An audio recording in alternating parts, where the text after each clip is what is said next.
Ladies and gents, welcome back. A whole other week has gone by already. That's amazing. It is completely amazing. And you know what? I still got the sniffles after a whole week, and I still got it. So today I only put out one video, and that was just kind of, how I was feeling this morning. I know there's a bunch of stories to cover, but yeah, I just took it easy because, like I said, I got the sniffles. So forgive me on that one. But hey, welcome everybody to the Friday night live stream. Here we are, and here you are, and we're hanging out, and we're going to go over some of the stuff that's been going on throughout the week. If you're tuning into this after the fact, this was the live stream, and now you're watching the pre-recorded what was the live stream. But anyway, I'm sure all of you guys that watch this later on can enjoy this in your own way. You just don't have the interactivity of the chat room, which I really like to take advantage of. The chat room is great. Not forgiven, forgiveness revoked. How's it going though, Clyde? Going great. Thanks, Cracker.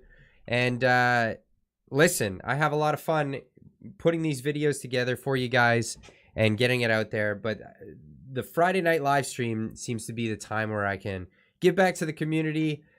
You guys are so great and supportive, and I like to give back to the community by having a chat with you guys and, stewing this over for about an hour or two and hanging out.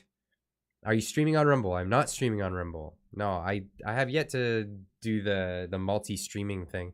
I just use OBS, and it streams out to one thing. I'd have to hook up through another website in order to make that happen. So maybe in the future, maybe that's something I could do. I know a lot of people like to stream to Rumble because they do Rumble rants and they take less of a cut than YouTube does when people give super chats.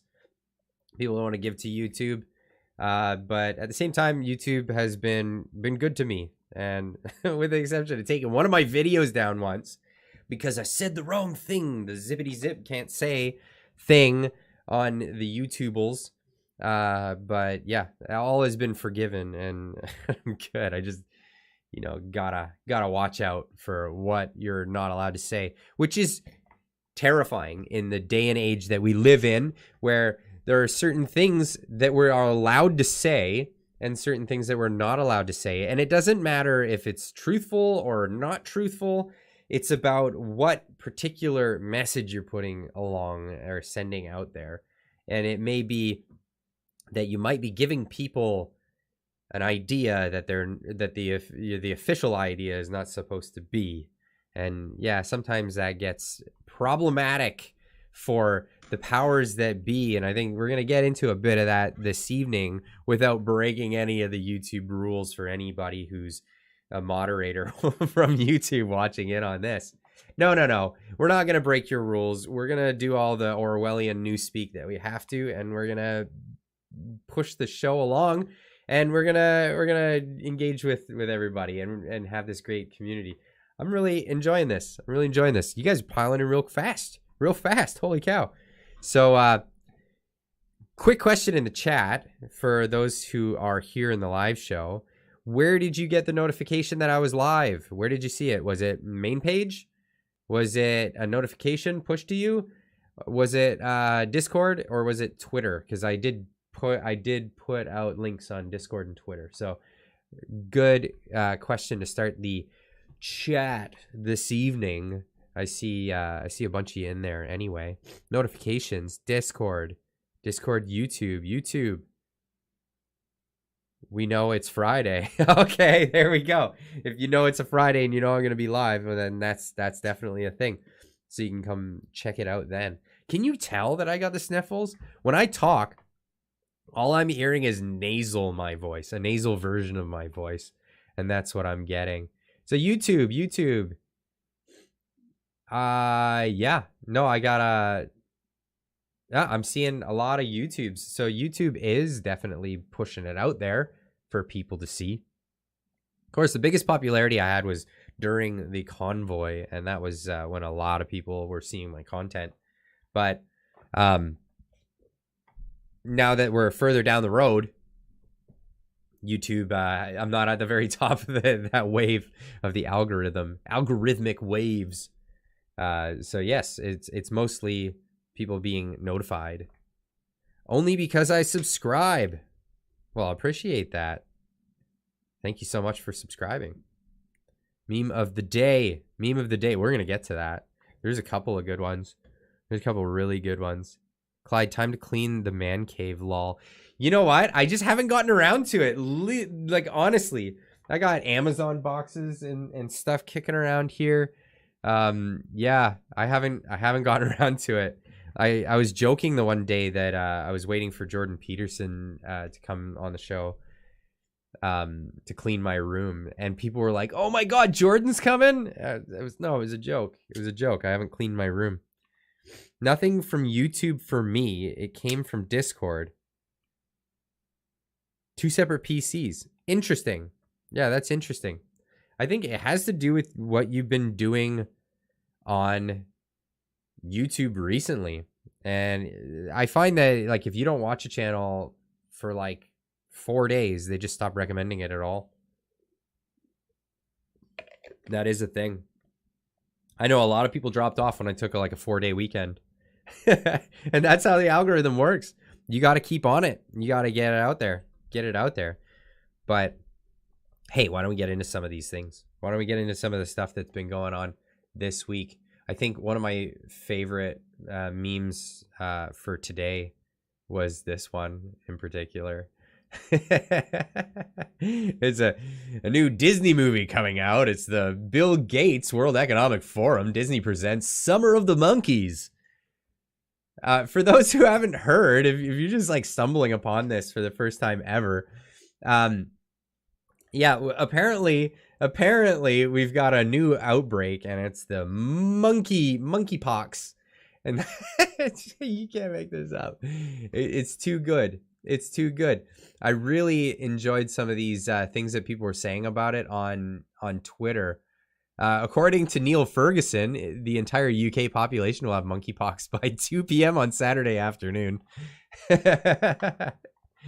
So obviously busted on Neil Ferguson for him playing up the COVID scare. Is anyone else just feeling so burned by public health that even monkeypox was a big threat? You wouldn't listen or care anyway? Public health has totally lost credibility. Great job, Team Apocalypse. Yeah, I think that's definitely a sentiment today. Monkeypox is like season 5 of COVID, where they really shake things up because they're starting to lose viewers. Oh, it's so good. It's so good. It's so good. I mean, people, and this is the best part about it, is that the facade has been lifted and people are just not taking it seriously anymore. Just not taking it seriously. This was one of my favorites of the day. I can't believe it's monkeypox season already. I still have my Ukraine decorations up. Take them lights down. Take them yellow and blue lights down, because no, it's monkeypox season. It's the latest thing. I think somebody even put that in the Discord. That one killed me. So somebody, yeah, definitely. Here it is. Let's open this one up. Yep. The I support the current thing loyalty card. There's a new stamp on there. It's the monkeypox stamp. I support the current thing. It's too good. I thought we were on season 6 of Clown World, aka booster number 4 and counting. You got that right, Kat. This is this is the way it's going, and people are just cynical to it anymore. And it's funny how fast it's developing, like how fast the cynicism is growing, because that's what happens when you play all your cards. And I think that's what the government has done now. They've played all their cards, and they're out of stuff to throw at us. And like the hippies of diseases, like the hipsters of diseases. I like that. But yeah, they've run out of stuff to throw at us. They've run out of stuff. But of course, they've got more. They got more up the pike. It's just a matter of what we're going to be willing to accept. And that's really what it comes down to. So let me get rid of some of these tabs, because I have to have a baller PC, let me tell you, just to keep all these tabs going on Chrome. I need to get off Chrome and get onto Brave, because I hear that it's better at RAM usage. Now tell me, what is monkeypox? Okay, well, let's get into this then. This is from National Post. Canada now a global center of broadening monkeypox outbreak. We do not have to panic, but panic. Don't have to panic, but pay attention, because we need that we need just enough level of panic that everybody reads the newspaper. That's what we want. We don't want you to panic. It's not something you can acquire at a grocery store or in public transportation yet. Here we go. And here's some lady splaining. You know you're being explained to or at when this hand comes out. When this hand and that face that we have here comes out, that's when you know you're being explained at. That's the let me speak to the manager face right there. But yeah, I digress. We're in Canada. I'll not to panic. Well, let's get into this. So there's a couple of cases of monkeypox within Canada. With 17 suspected cases under investigation in Montreal, Canada is now one of the centers of an expanding global monkeypox outbreak that has health officials scrambling.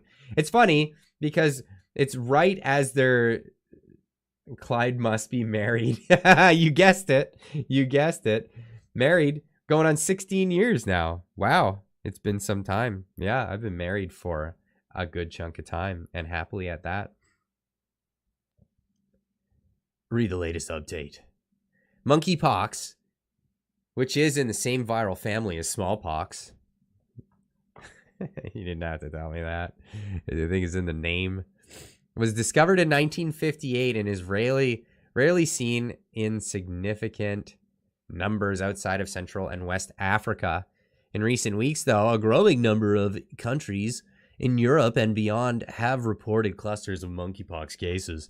Canada is now among them. Because you know what we have in common with West Africa? Like nothing? I don't know. Is there anything we have in common with them? On Thursday, Montreal public health officials confirmed they were investigating 17 possible cases and urged members of the public not to panic. We do not have to panic. It is not something you can acquire in a grocery store or in a public transportation, the city director of public health, Dr. Maylene Drouin, said during a media conference. What? Pox is racist? Monkeypox is the racist chicken pox. That's funny.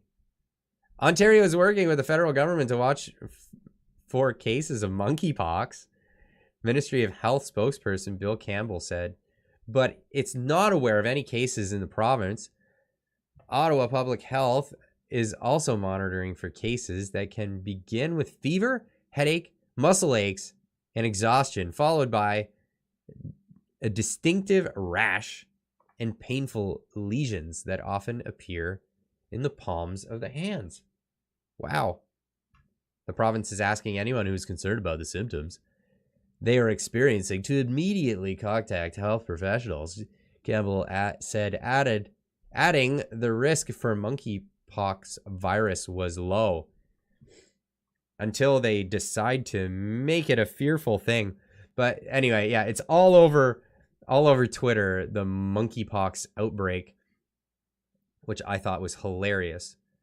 I gotta see, do we have any more things on monkeypox here? I've got so many tabs open because there's so many different things that I wanted to cover through the course of the stream here today. and stuff that I didn't get to throughout the week.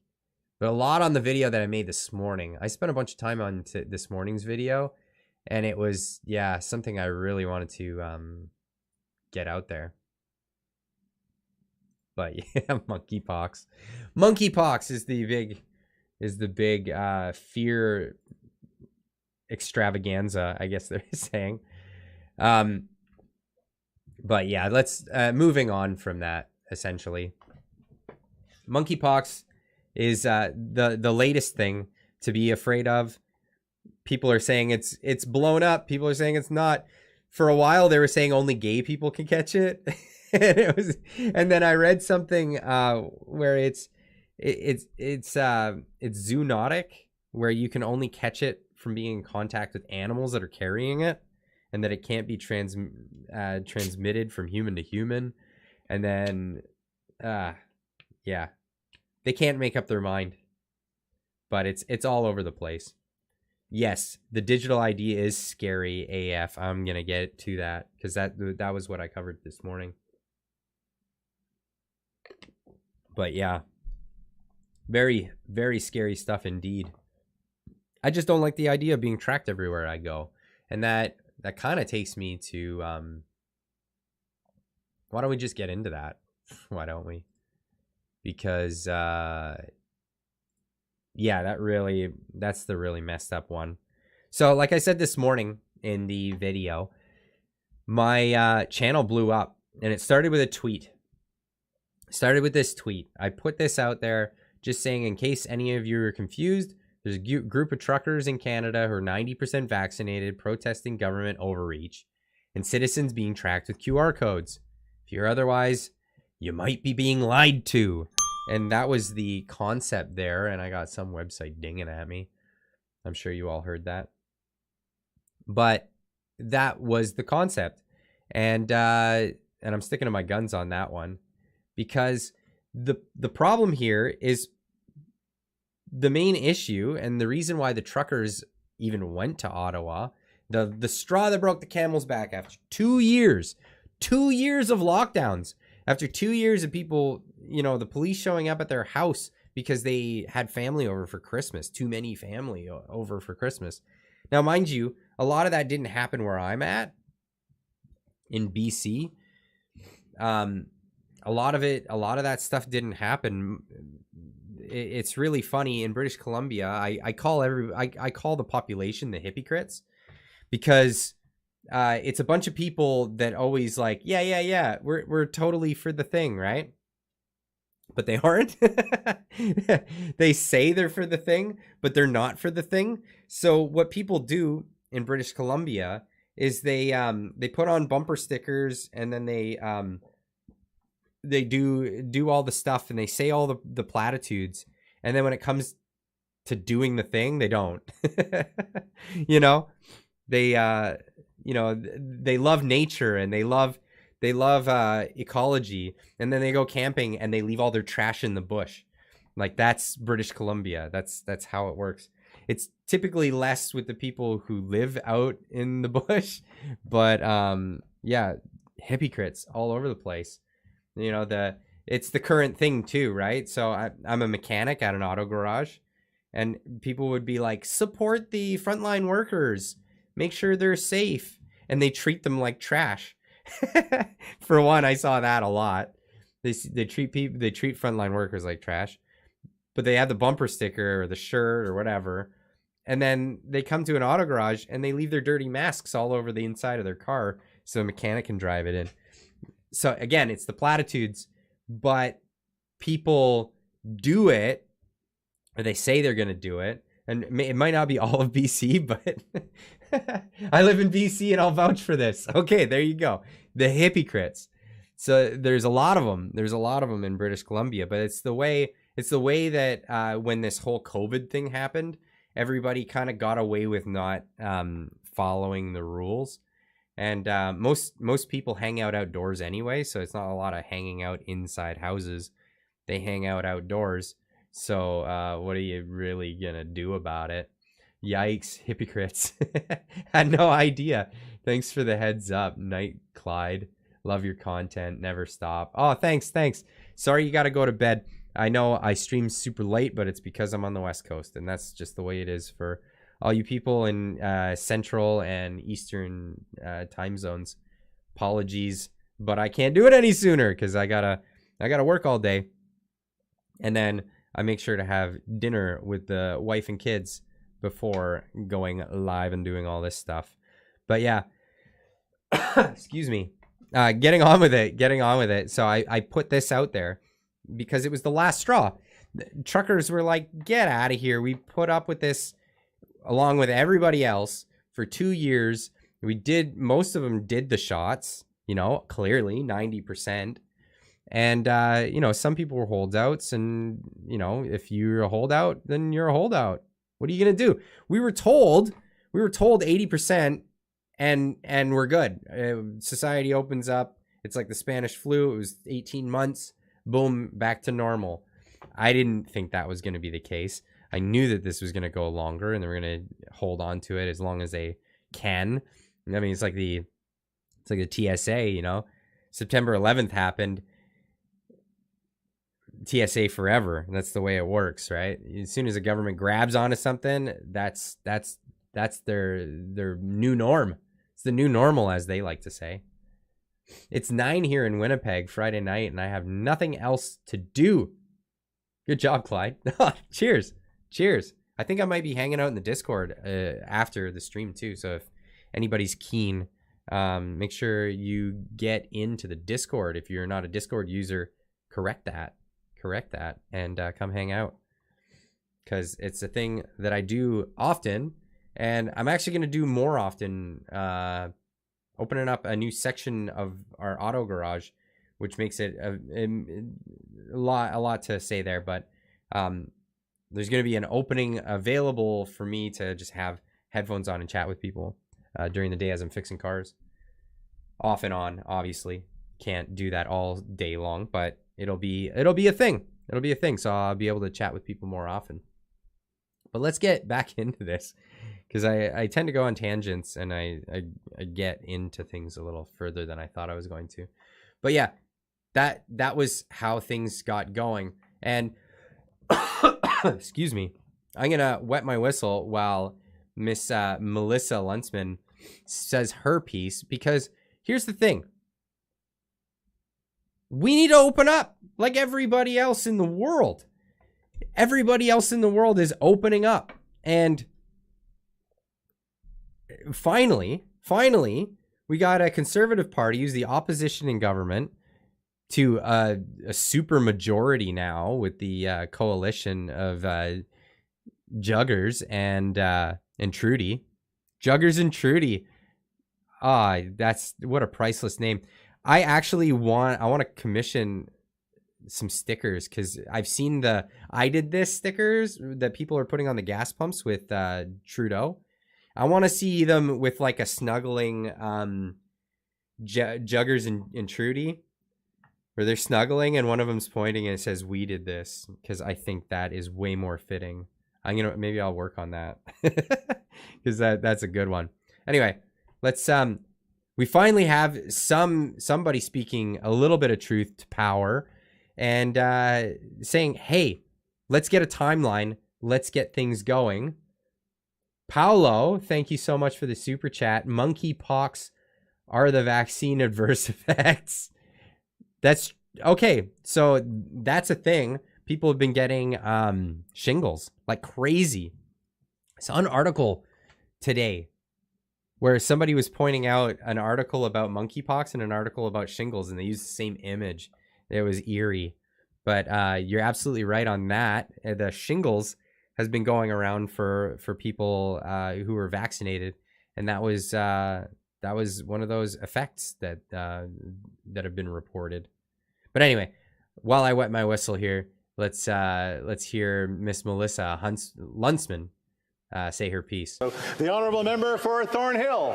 Speaker, international arrivals at Canadian airports are so backed up that people are being kept on planes for hours after they land because there isn't enough space for the long lineups.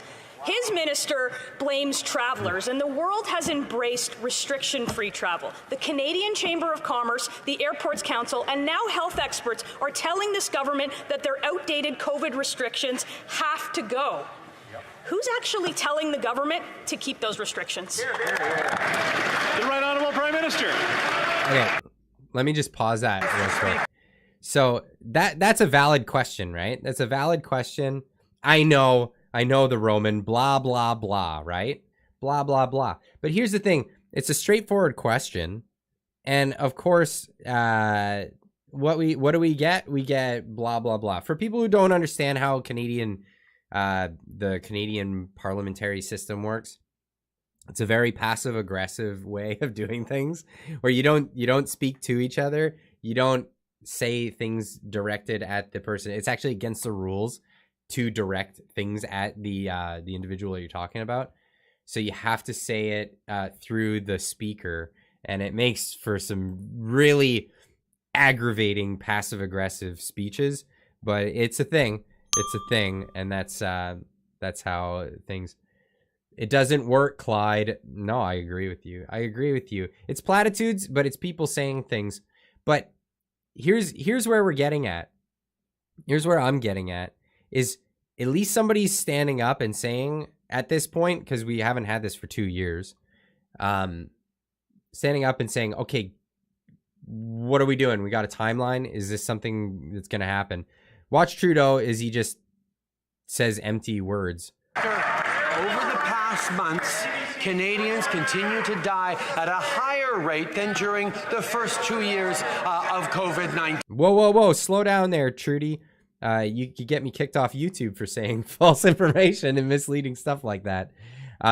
But that's actually untrue. So, sorry. The pandemic is still with us, and we need to continue to do what is necessary based on science to keep people safe.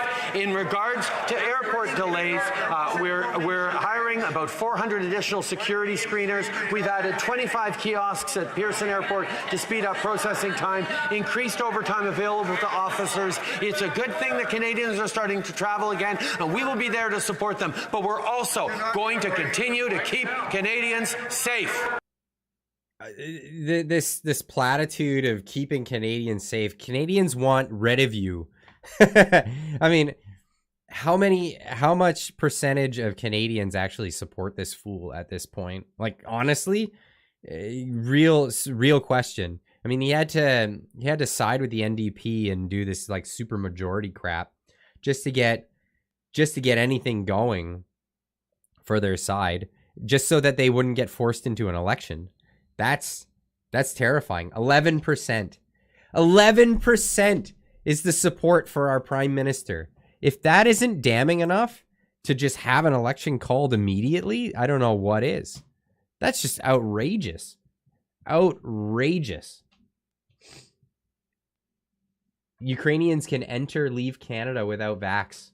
Yeah, because, well, clearly from the perspective of this government, Ukrainians are more valuable than Canadians because at least they can launder their money through their country. Trudy's a WEF bot. Can't disagree with you there. Definitely can't disagree with you there. But yeah, they're pushing through this big treaty coming up. Ugh, no good. Anyway, we all saw this clip. Shared it in my video day before. Yeah, it was yesterday, was it not? But there was this this guy. But we absolutely believe that there needs to be mandatory vaccines. Sorry, I forgot about this clip. I was going to show you another clip, but let's get to this clip because this is just infuriating.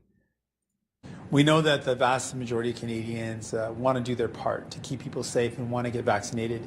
And we also know that the vast majority of Canadians believe in having some way to prove that vaccination, having a vaccine passport.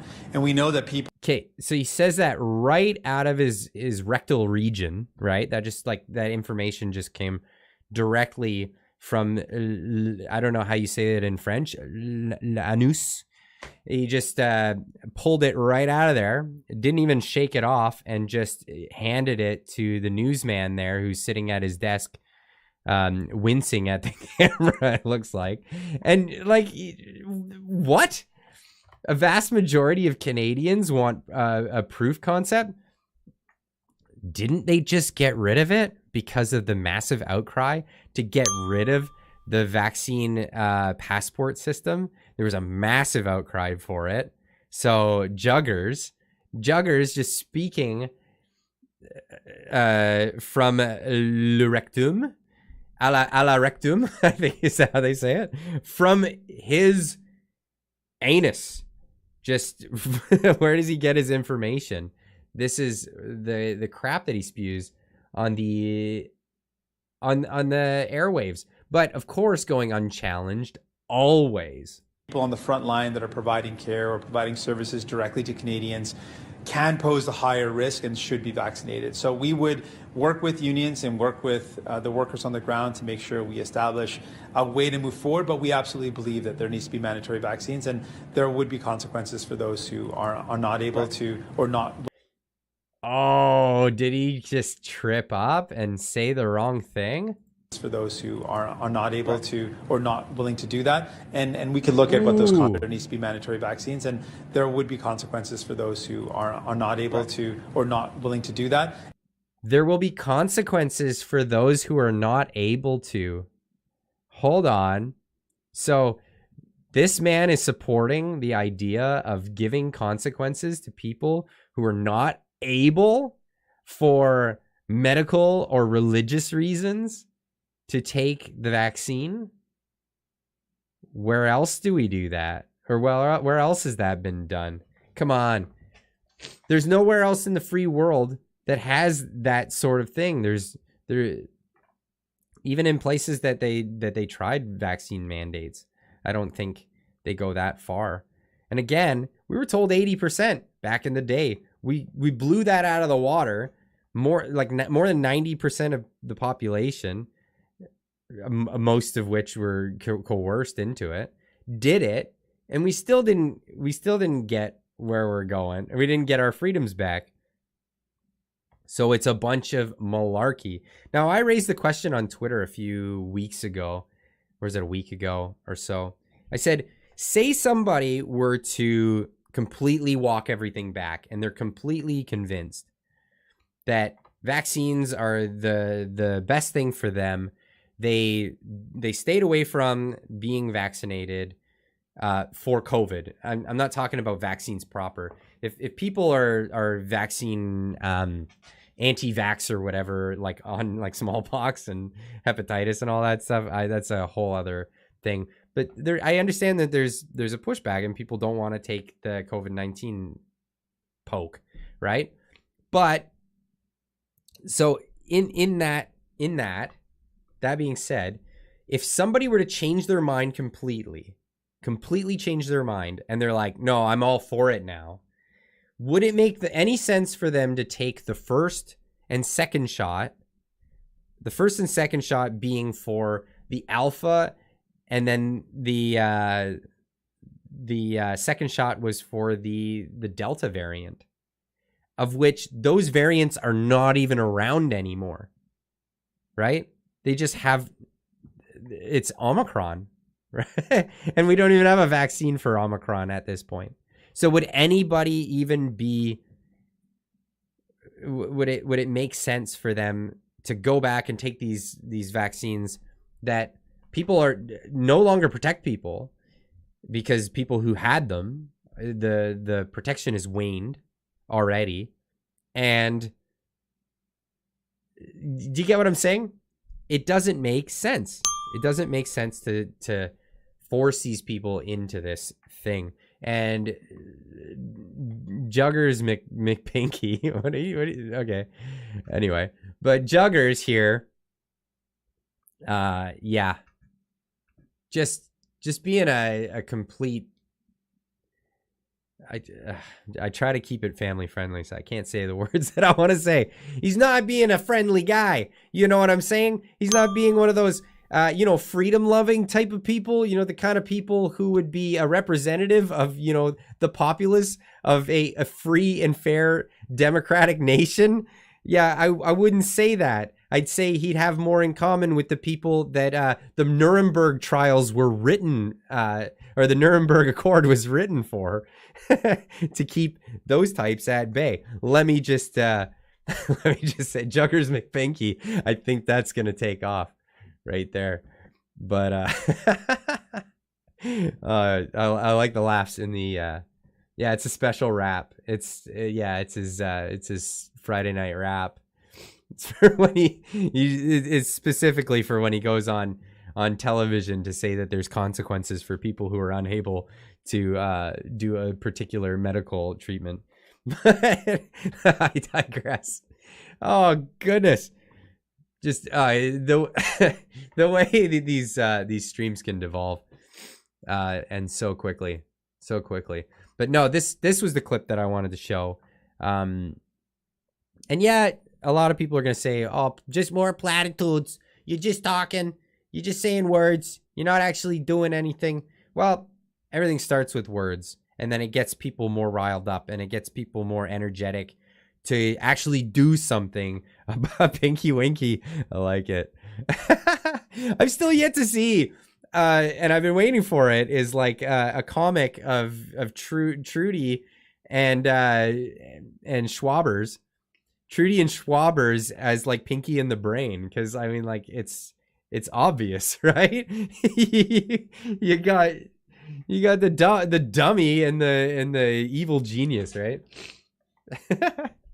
We do not have any vaccine. What do we do?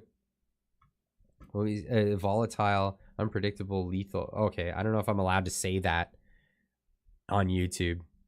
So, sorry, can't read that one out loud.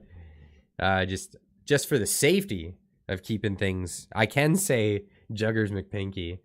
I can say that. Right? Pinky in the Brain. It's a perfect analogy for the two of them. You got infiltrate the cabinets, and you have the dumbest pretty boy in Canadian history with absolutely no credentials.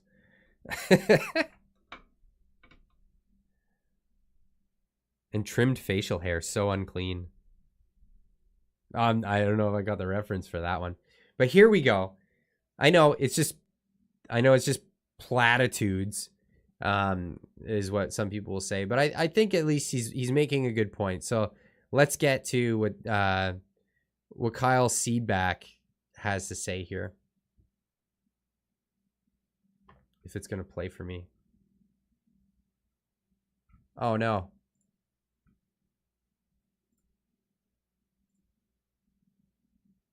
Yeah, it's working. The simplest of questions. Here we go.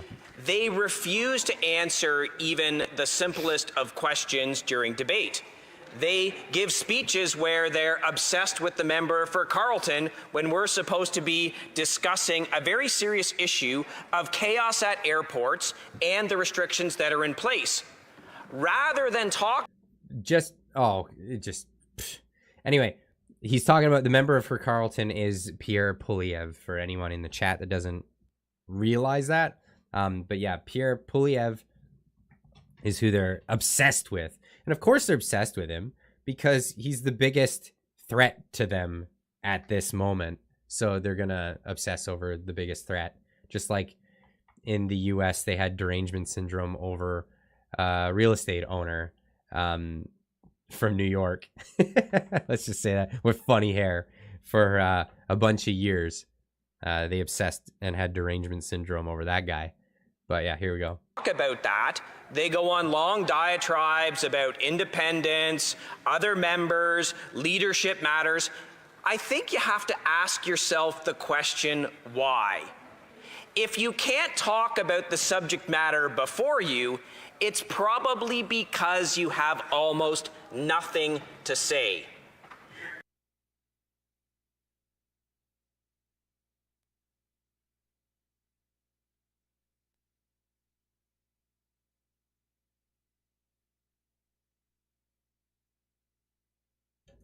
I was muted. Okay. Music by candlelight. I can't read stuff out like that out loud, but if you want to hit me up on Discord or on Twitter, yeah, definitely do that. We can go over some of the information that you've got. If you have good information, I'd like to hear it. And then perhaps I can make videos for Rumble exclusive. For everybody who doesn't know, I have a Rumble channel.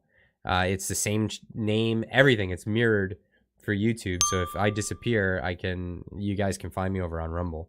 But yeah, hit me up on one of those other platforms. And that is the absolute problem with this government and these members participating in the debate, because why are we here, Madam Speaker? Day after day, there's questions asked about when will the mandates end? What are the circumstances that you need in order to do that? These are not ridiculous partisan attacks, as the members across seem to suggest. I didn't know they're so fragile that a direct question is a terrible partisan attack. So we keep coming back, asking reasonable questions. We brought forward a motion ages ago just asking, what are the conditions? What are the metrics? What are the benchmarks that the country has to hit so that restrictions can be removed? This is not asking for them. What are the benchmarks? What do Canadians have to look at? They wouldn't even vote for that. It is a government that cannot do anything reasonable with respect to things like this. Well, okay, so one thing he's not saying that is the thing that needs to be just said out loud. They don't want to set a bar because they want it to go on forever. And that's the thing. As soon as you set a target and say, like the 80% vaccinated will get us to herd mentality or herd immunity, that's a bar. And as soon as we reach that, then people will say, give us our freedom back now. So they don't want to set a bar. They don't want to set anything because they know that we'll hit it. Because we're resourceful and we like our freedom. And that's the problem is that no matter what bar, even if they make it something that seems unattainable, people are very resourceful because they want to go back to normal life. But the problem is they don't want to give us normal life back. This is a permanent fixture that they're installing here. And if people don't realize that, they need to wake up. We've been at this for over 2 years, and they're talking about the next thing. They're not talking about when we're going to go back to normal. They're talking about when are we going to have the next in 100 years pandemic. We have a pandemic once 100 years, and they're like, maybe tomorrow. Maybe it's just around the corner. Maybe it's monkeypox. And this is, and they're talking about, hey, we're getting together with Bill Gates, the World Economic Forum, and the WHO, and we're going to make a new organization that has authority only in an emergency, though.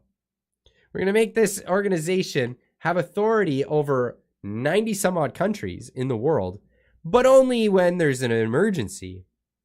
Well, what do you think's going to happen? When all you have is a hammer, everything starts to look like a nail. Let me tell you, everything is going to become an emergency. That's what happens. That's absolutely what happens. I mean, look at places like what was the is it Seattle? No. I'm thinking of Seattle. It might be in Oregon. There's a place in Oregon. I saw a guy on Twitter, and he was walking around. He's like, check out this place. It's a dump. And it was like the EPA shut down business and put up a sign that this is like some habitat because there was like lattice growing on the side of a building.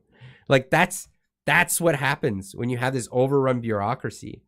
You have the bureaucracy has to justify itself existing. So they do what the apparatus is set for. The last thing you want to do is create a bureaucracy that oversees health emergencies around the world and restricts everybody's rights. 94 countries. That's it. If this bureaucracy all they have to do is like, oh, our budgets might get cut next year. We might as well. We got to see an emergency. Something's got to be an emergency. Something at this point. But here's what I was getting at with this guy's speech here is he's saying, set the bar. Set the bar. Tell us what we need to hit. Give us a target. And we're not getting the target. We're not being given a target to hit. We're just being given these vague ideas of what it will take to go back to normal. But it's always going to be a case of, and how did he do it? Canadians aren't safe. It's not safe. Yeah, oh, just if anyone ever did that to me, like in person, oh man, you got something coming. But yeah, Canadians aren't safe. People are happy to just risk it, you know, go against the common cold or monkeypox or whatever you got coming for us. But what does this lead to? What is this leading to? Well, it's leading to the feds considering digital identity and facial recognition for air travel. This is what they've been on about since the beginning. And this is what I was talking about. I was talking about tracking and apparatus to have a database on every single person and have markers and ways of tracking people and adding to that database. Just like the gun registry that was wildly unpopular. The long gun registry, it cost too much money. And people were like, yeah, don't want to be on your database. Because why? Well, because you want to make all these guns illegal? And then you want to have a record of who potentially owns them? Right. So you can come knock on my door and make sure that I'm obeying the rules that you made after the fact. You know, it used to always be if you change the law, it's like you can't prosecute somebody after after the fact, but they'd like to change that for sure. They definitely would like to have that not be the case. But yeah, the long gun registry was a disaster. What do you think this is going to be? Trudeau government has announced it's working with airlines to consider requiring digital identity documents and biometric data like facial recognition for pre-aircraft boarding requirements. Now, how good is the tech? How good is the tech, you might ask yourself. Now, I got hit up by somebody who said, I can tell you straight up, the tech's crap. Apparently, the Trudeau government, if you look in this article, since 2016, testing. We're doing tests to include facial recognition screening into Canada's airports has been going on since as early as 2016.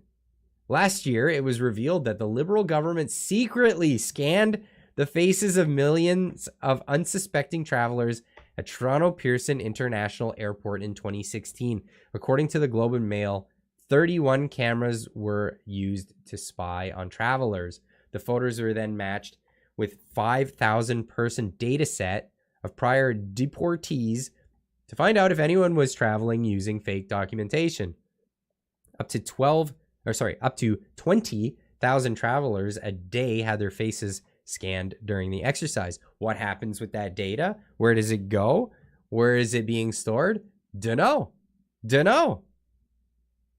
Do we have the right to look through that and have a look through into it? Clyde, go look at the picture for Mark Frainson's YouTube live video, Lamau. I don't know who that is. Sorry. Is it something to do with me? I don't know. But yeah, this is the company that was involved in the 2016. This is face verifications. Oh, I'm gonna get that website out of my list of websites that I'm gonna go to. The face verification system, FVS, provides a scalable cloud-based face recognition platform, enabling identification and checkpoint access. Face verification services is your key to seamless journey. Biometrics. So, of course, secure, privacy protecting. Face is the single token, touchless, on the move. Face verification service ecosystem. So, I mean, they always claim that their service is safe. I mean, every company says that their service is safe and secure until they get data breaches. But what happens when they have a data breach at the government level when everybody has government ID? A data breach? Heck, just the government having access to it is a data breach right there. At what point did we decide that our society is one in which the government should or ought to? There's a difference between the is and the ought, right? So at what point in our social contract did we decide that the government ought to know that much about us? Now, that's the philosophical question that can be asked.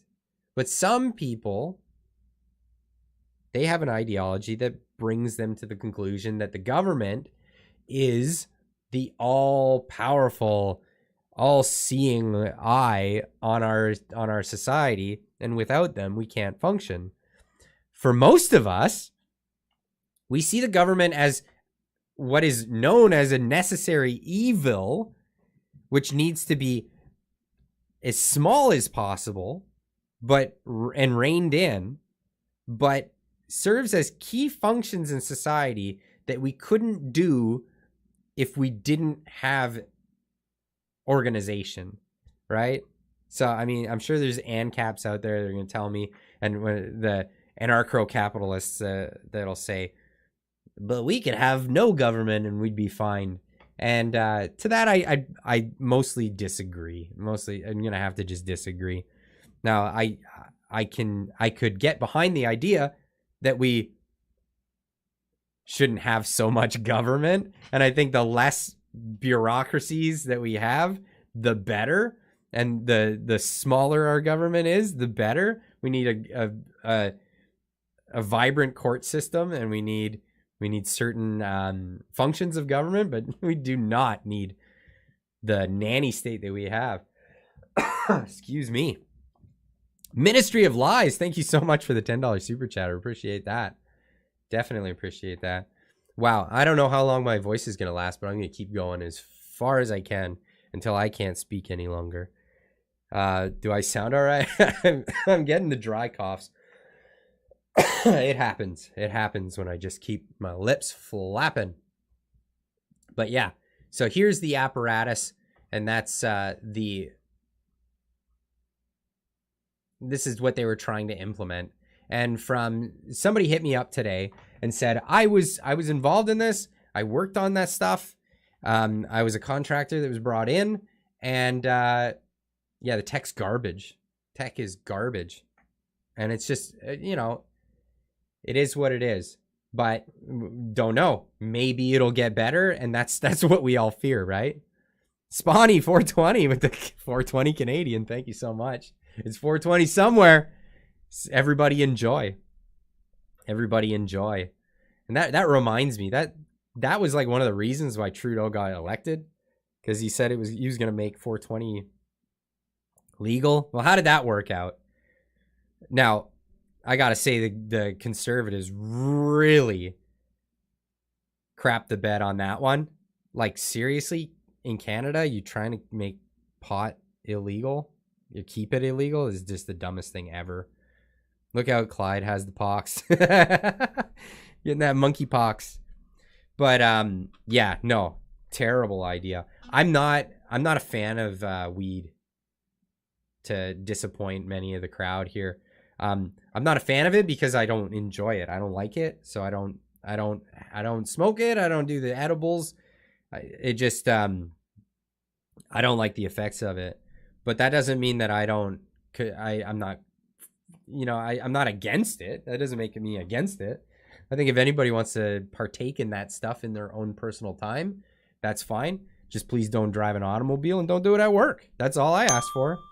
But I definitely say to all the potheads out there, I'm jealous because like when I partake, I like to have a drink, and I don't like the hangovers. It seems like pot doesn't do that to people. But yeah, that's just not my thing. So you're a DMT guy? Oh yeah, with Joe Rogan, right? That's the thing. No, I got into drinking wine with the wife. I like that, but I'm a beer drinker. When I'm hanging out with the boys, have a couple of beers. That's my thing. That's not that I haven't smoked weed. I just don't prefer it. It's not my thing.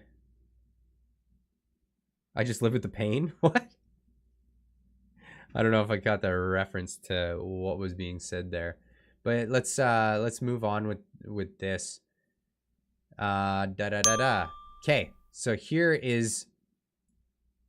here's what we've got to look forward to here at our Canadian airport, a Canadian airport near you. With the number of international arrivals expected to grow 50% by 2030, travellers need seamless ways to cross borders that also protect national security while protecting their personal data.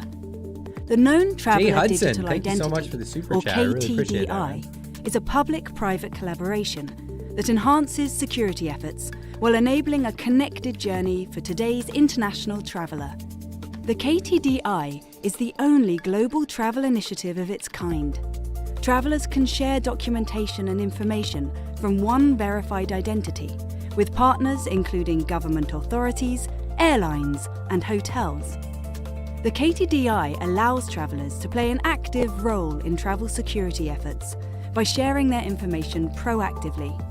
Travellers always retain control over what, when, and with whom they share their information. Each data element shared by the traveller is verified, accurate, and consistent every time. This is made possible by the technologies of distributed ledger, cryptography, and biometrics. As more data and information is added, travellers build more enriched profiles that build trust with each partner interaction. Let's follow one example of what the journey could look like for future travellers. After travellers download the KTDI app and create their profile, governments provide and authenticate the traveller's identity data based on their passport or government-issued digital ID. Biometrics will link the digital identity with the physical person and their national identity document. When approved, profiles are securely stored and encrypted in individual identity wallets. These contain the original government attestation and additional attestations as proof of the traveller's history of border crossings, plane trips, and hotel check-ins. When a traveller shares required identity information, the attributes they share are checked and validated through encrypted links to their source information.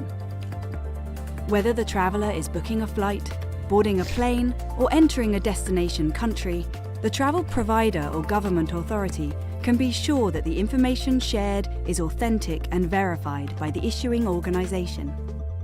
Travellers could also send their information to authorities in advance of departure, allowing travellers that are deemed low risk to be screened sooner and processed faster. Hotels could offer self-service check-in via facial recognition to ensure travellers are who they say they are. The funny thing about all of this is we have a lot of security measures in place and they were working just fine. And then all of a sudden, there's a major slowdown in airports. And what are the excuses that we got? What was it, Mr. Algebra, the depleted uranium baby from the travel, our travel minister? He got on there and he said, "Oh, travelers are out of practice." Yeah, that's why. That's why people are having a hard time getting through the airports. It's because travelers are out of practice. It's yeah, not definitely not the case. They're being held up, and our gnome, yeah, that's right. Algebra.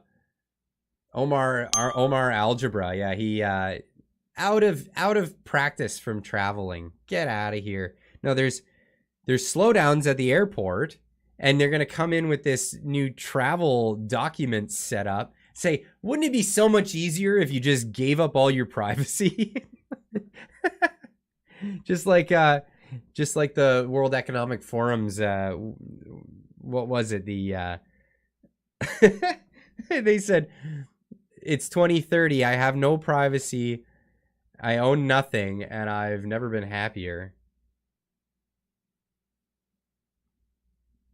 Spawny 420 with another 420 saying they've made it almost more illegal. See, that's what I'm hearing from all my friends that smoke weed. Is they're like, yeah, no, what Trudy did was not good. It didn't help anybody. It didn't help anybody at all. In fact, it put a lot of Canadian growers out of business in exchange for, what, guess it?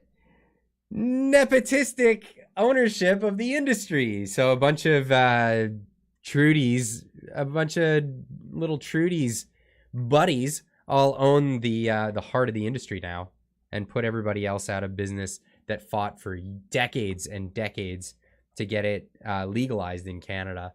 So there we are. Great job. We brought in this prime minister who basically Budweisered the pot industry. But hey, we'll get our digital ID, right? Unlocking the potential of digital identification for secure and seamless travel. Wow, KTDI, known traveler digital identity. Who could be behind the World Economic Pilot Partners, World Economic Forum, Canada, the government of Netherlands, Montreal International Airport, Scheifel. I don't know what that is, but it doesn't sound good. It sounds like if you caught it, you'd have to take antibiotics immediately, or some body parts would fall off. Toronto Pearson Airport, KLM Dutch Airlines, Air Canada, Accenture, and many, many more. But of course, right on top, the World Economic Forum and Canada. How is this unpopular in Canada, right? I don't smoke it, but I'm libertarian, so prohibition is never a good thing. It wasn't enough to get me to support that a hole. What? It wasn't enough to get me to support that a-hole. A-hole, right, there you go. Yeah. I tend to side with the libertarians on a lot of things. But like I pointed out in the video today, if they really cared about who's coming and who's going, Roxham Road would not be a thing. And this is Roxham Road. And last I checked, because I hadn't checked on this in a while, the mainstream media wouldn't touch this. And this is from the CBC, and they're giving like a really sympathetic thing, a sympathetic story about the people who are coming in and being escorted by the RCMP at Roxham Road. When I first heard this story, nobody was covering it except the Rebel News. And this was like a lot of years ago.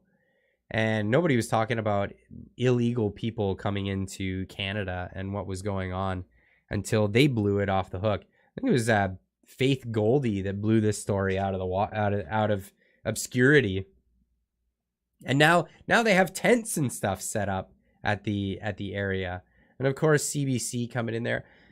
it's so tragic for these people and what they're going through. And well, I'm sure it's tragic for them, but there's a legal method, right? I'm not against immigration. My wife's an immigrant, right? I immigrated to Japan. I lived there for a while. I'm not against immigration. Just do it legally, right? But here's the thing. How can you be against people coming into the country undocumented, but have this thing going on? I mean, this wouldn't be a lot to shut down, but instead we want to set up this giant apparatus of of digital IDs and biometrics and all this stuff to scan Canadian citizens. We're not even scanning foreigners and all this other stuff. What is the point? Well, what was the point of the Berlin Wall? Was the point of the Berlin Wall to keep people out? I don't think so. I don't think so. The point of the Berlin Wall is to keep people in. That's how you secure a nation of unfree people. That's how you secure things. So, yikes. And it's the same with China. The great Chinese firewall is it's not just to keep information out of the internets and computers of Chinese people. It's to keep the dissenting Chinese from spreading their message around the world.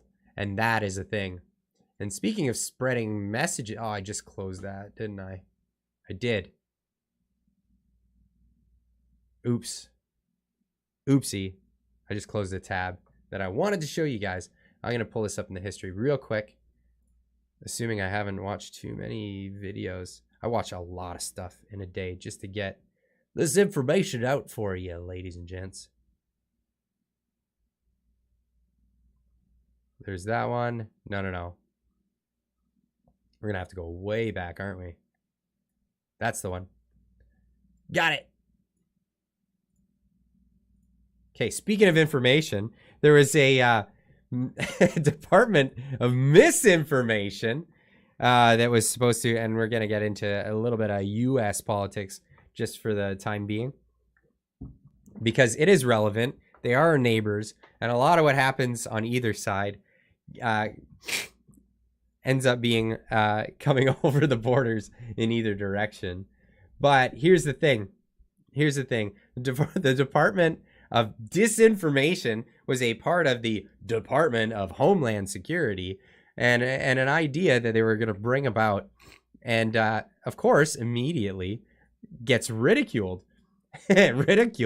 Because what does that sound like? It sounds like something out of, I don't know, a dystopian novel, maybe a particular one that was written about a time, maybe in 1984, where the government was all seeing, all powerful, and had dibs on everything.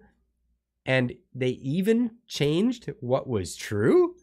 Yeah, it was called the Ministry of Truth in 1984, the the novel by George Orwell. Now, a lot of backlash, and basically the backlash was memes. They got mad memed, and they actually had to shut down the department, the Ministry of Truth, from the Department of Homeland Security. And this is a thing. Elon, 1984, got it right. So, my best part of this whole Elon thing is that he tweeted out that finally they can, now that there's a scandal with him, they can call it Elongate. Yes, Elongate, the scandal. Because everything's got to be a gate since Watergate, apparently. But so the Ministry of Truth was gonna come in and tell you who what's true and what's not, what's disinformation, what's misinformation, and what's malinformation. All of these interesting things. Oh, the chat's hilarious right now. But anyway, let's get into this. So there's a new person who's in charge of White House press briefings Karine Jean-Pierre. She got the job after Raggedy Ann, I can't remember her name. Jen Psaki stepped down to become a pundit for news media. Wow, that's a cushy sort of relationship that they have, the government and then news media going back and forth, in and out. Yeah, revolving doors there doesn't seem like a conflict of interest at all. But nonetheless, this woman, assuming she's identifies as a woman, is the individual who is now responsible for speaking on Joe Biden's behalf. That isn't to assume that he can't speak on his own behalf. I wouldn't make that assumption. But you know, we're all rooting for Brandon. But so she was asked directly about the disinformation board being shut down by disinformation, because they're claiming that it was disinformation about the board which led to them shutting it down, even though it was people memeing it and calling it the Ministry of Truth and not actually calling it the Disinformation Board, because essentially it is the Ministry of Truth. But here we go. Here is that exchange with a reporter who is obviously, this is like the hardest hitting question he's probably ever given in his career. Ukraine, a follow-up to the Disinformation Board. Last week you guys said that you needed this Disinformation Governance Board at DHS to make sure that freedom of speech is protected across the country and that these platforms are not used for forms of disinformation. So what changed? Look, the Department of Homeland Security, they began their statement repeating that the board had been intentionally mischaracterized, which is a little bit of what you were asking me, and they were explicit about what it does and does not do. It was never about censorship, policing speech, or removing content from anywhere. Its function was to keep Homeland Security officials aware of how bad actors, including human smugglers, transnational criminal organization, and foreign adversaries could use disinformation to advance their goals. As Secretary Marcos said, he has asked former DHS Secretary Michael Chernoff and former DAG Jamie Gorelick to lead a thorough review. This is the pause that I was talking about, an assessment as members of the bipartisan Homeland Security Council Advisory Council. The board will not convene during that period, but the departments work across several administrations to address disinformation that threatens the security for our country is critical and will continue. So that work is going to continue. So if it's pausing because you think the board was mischaracterized, then the Disinformation Board is being shut down because of disinformation? Is that what's happening? That is so funny. So the board itself was being mischaracterized by people in the media and on social media. So the purpose of the Disinformation Board was to correct mischaracterizations, but because they were being mischaracterized, they had to shut it down. Oh, you can't make this up. You can't make this up. Now, in actuality, that's their disinformation, right? So, yeah, and he's laughing. Their disinformation is that they're being mischaracterized, when they actually, the characterization of it is they're trying to set the narrative. And the only reason why they were quick to jump and put this in place would be because of fears of actual free speech on Twitter, because Elon Musk purchased the website. That is where we're at. This is way too funny. Happening here? Look, I mean, the board was put forth for a purpose, right? To make sure that we really did address what was happening across the country when it came to disinformation. And it's okay right now, 75 days. It's just it's going to pause. There's been a mischaracterizations from outside forces, and so now what we're going to do is we're going to pause it, and we're going to do an assessment. But the work doesn't stop. We're still going to continue the work. The DHS is still going to continue the work. Okay. We're still going to propagandize people. Don't worry about that. We're not going to stop there. That's where we are. Now, who was in charge of running this? And so they nicknamed her Scary Poppins. It's hilarious because she's this woman who, I mean, there's no better way of putting it except for the way Paul Joseph Watson put it in his recent video about it.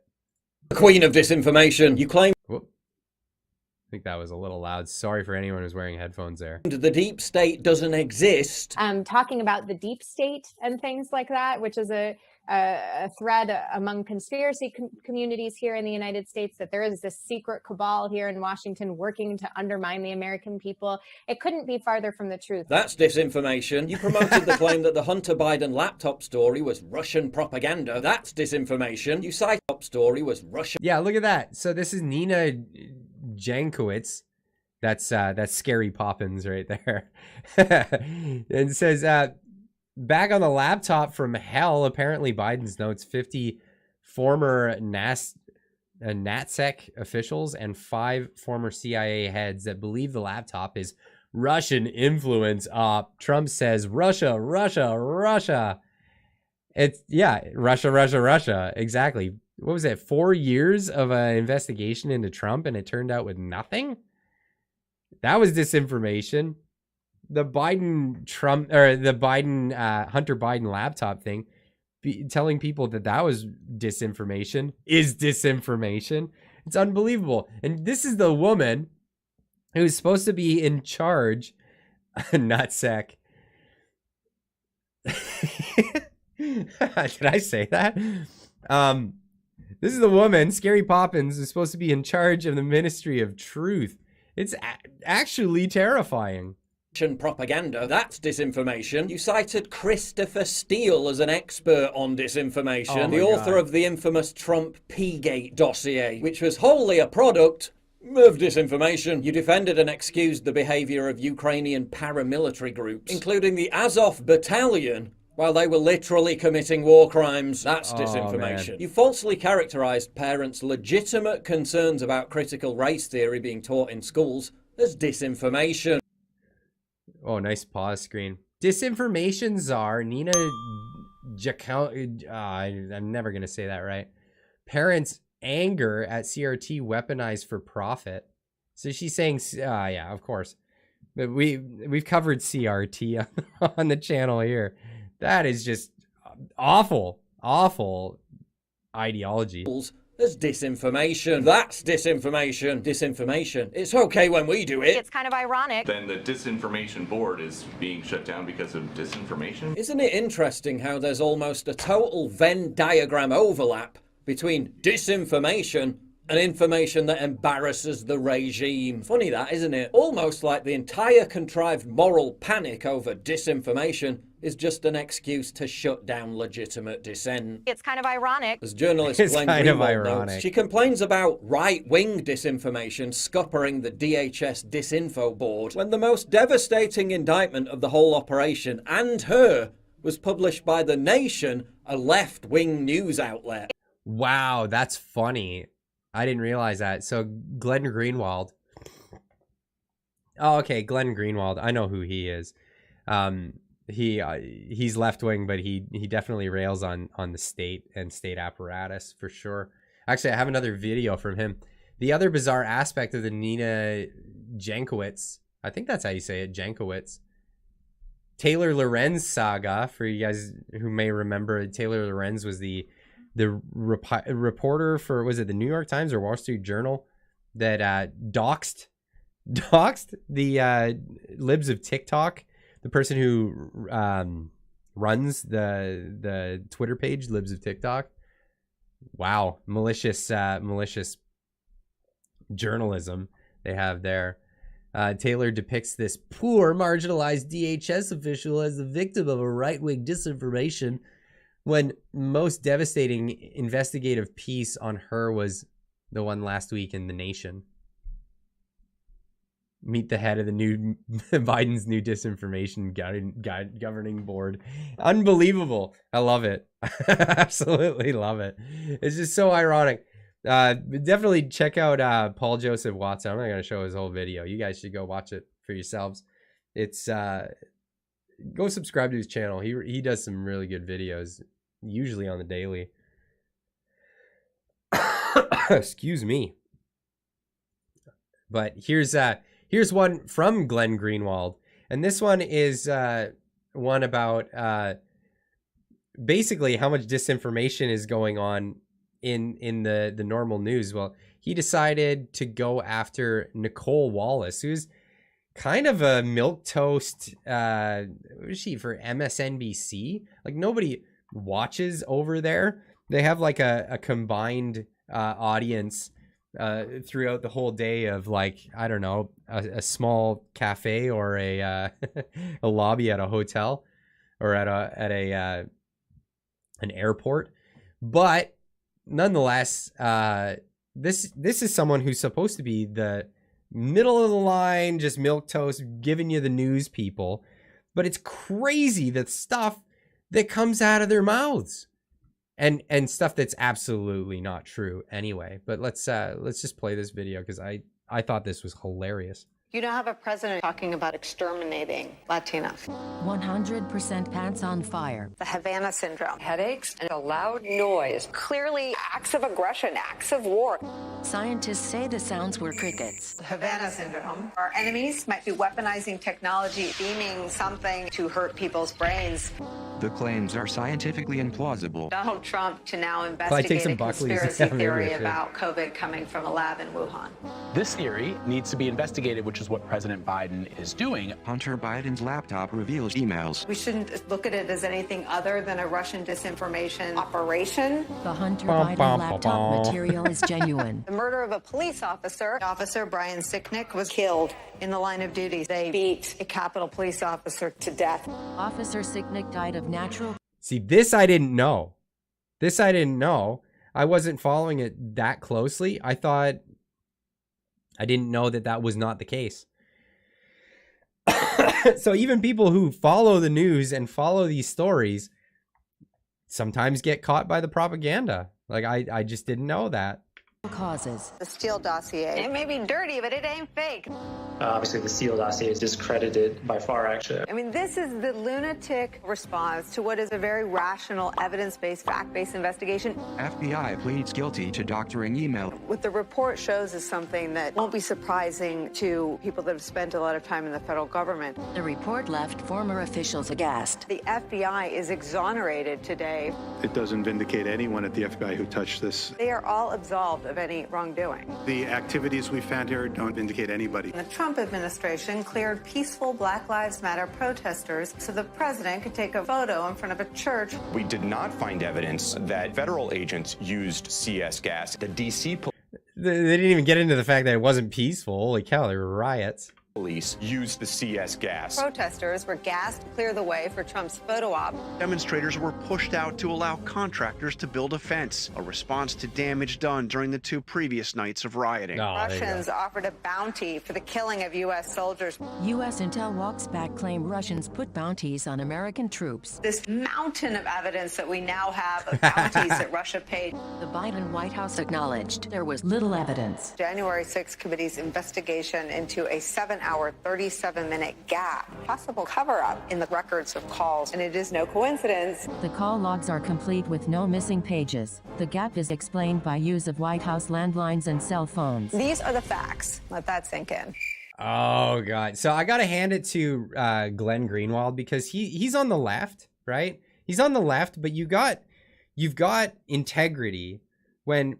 You know, he's a guy who's clearly does not like Trump. He's not keen on Trump at all, but he's not deranged, right? He's not deranged in the fact that, you know, he doesn't like Trump, but he could still say, like, no, that was BS. That those stories had nothing to do with reality, and actually point out the Trump derangement syndrome that was going on at the time, and still even today, it's crazy. So yeah, big tip of the hat to Glenn Greenwald there. Now, I wouldn't say that I'm a progressive. I don't agree with most of the stuff he says.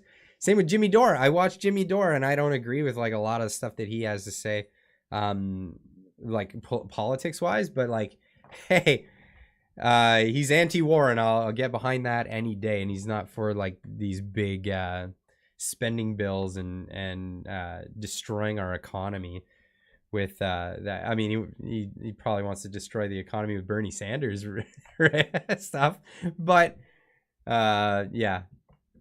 Door is still all over the place. Yeah, I agree. I know a lot of people that like Door but can't watch it because they often have their kids in the room, and that's just the thing. Don't want to have all that swearing with the kids in the room. Jimmy Dore called out Bernie Sanders. Yes, he did. He did, but he was well, okay, yeah, he was supportive of him at the time, but called him out for yeah, just towing the line and just yielding to the Clintons. U.S. non-Canada. I don't know what that means, but yeah, no, I definitely watch people on the left and the right. I like getting a good balance. Yeah, that's the funny part. Jimmy Dore was from the Young Turks, and then he got a bad taste from the Young Turks because they're the Young Turks. I guess it took him a while. It took him a while to figure that out. But yeah, he figured it out, and now he's on Chunky Yogurt's bad side. And what's her name? I forget her name. The Armenian genocide denier. That one. But yeah, I'm better than you chick. I can't remember her name. But yeah. Anna Kasparian. There you go. But yeah, he was on there, and then he left. He left because he disagreed with the Democrats, and he was like, he wanted the Democrats to listen to the Democrat voters. I can't disagree with that sentiment. I think the Conservatives have that same issue in Canada. Conservatives need to start listening to the Conservative voters. I think Juggers McPinky, he's having a hard time with his voters right now for the same reason. They and I can sympathize. I don't agree with, but I can sympathize with NDP voters because, you know, a lot of people come from like union towns and stuff, and they still believe in a lot of the union principles. I haven't been a fan of unions because I know how unions work. I come from a union town, and I was always on the outside of it. So I was always the guy that can't have a job because the union guys all have the job. Because that's what it really comes down to at the end of the day, or seniority, and these guys go against each other. But and I get it. The NDP people who end up voting for the NDP, a lot of them are either, you know, propagandized liberal voters that are disenfranchised and would never vote conservative because they think conservatives are baddies, so they vote NDP, or they're legitimate NDP voters and they're disenfranchised now. Let me tell you there, but that's a thing. NFT, no facial tattoos. That's a good rule to go by. That's definitely a good rule to go by. Pardon me. Just trying to get through this. Where are we? Let's talk about Tamara Lich for a moment. So this article came out today, or this came out yesterday. I was listening to Viva Fry today. It sounded like it didn't conclude. The hearing didn't conclude, and they're going to keep going at it. But it wasn't sounding good towards the end of it. But the Crown prosecutor in this case. So here's the story.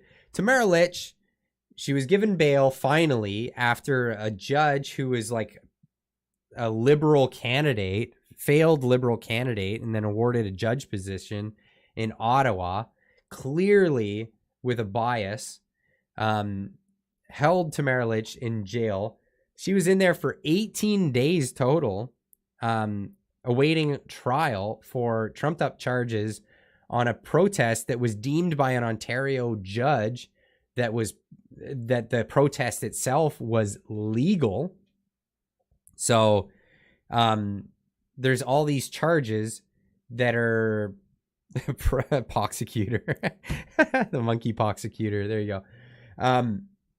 Yeah. So she's got trumped up charges, waiting trial for that, and they're trying to deny her bail once again. Now, what are they trying to do? They're trying to deny her bail because she accepted an award from the Justice Center for Constitutional Freedoms. Outrageous. And like, she didn't have to go on social media to accept it. She said she was going to accept it. And of course, they're having a dinner. They're doing it 3 times. They're having it once in Toronto, once in Calgary. I think it was in Calgary, in Alberta somewhere, and once in Vancouver. So that's going to happen. And basically, they're saying that this is an infringement on her, or this is her breaking her terms of her bail. Now, she was set for this hearing already to renegotiate the terms because they're just overboard, crazy terms. Her not being allowed to use social media, not be able to speak in public, not be about the Freedom Convoy or in support of the Freedom Convoy, or voice her opinion through other people, or have other people post on her behalf on social media and all this other stuff. Anyway, this article goes on about the prosecutor and the judge and all this stuff.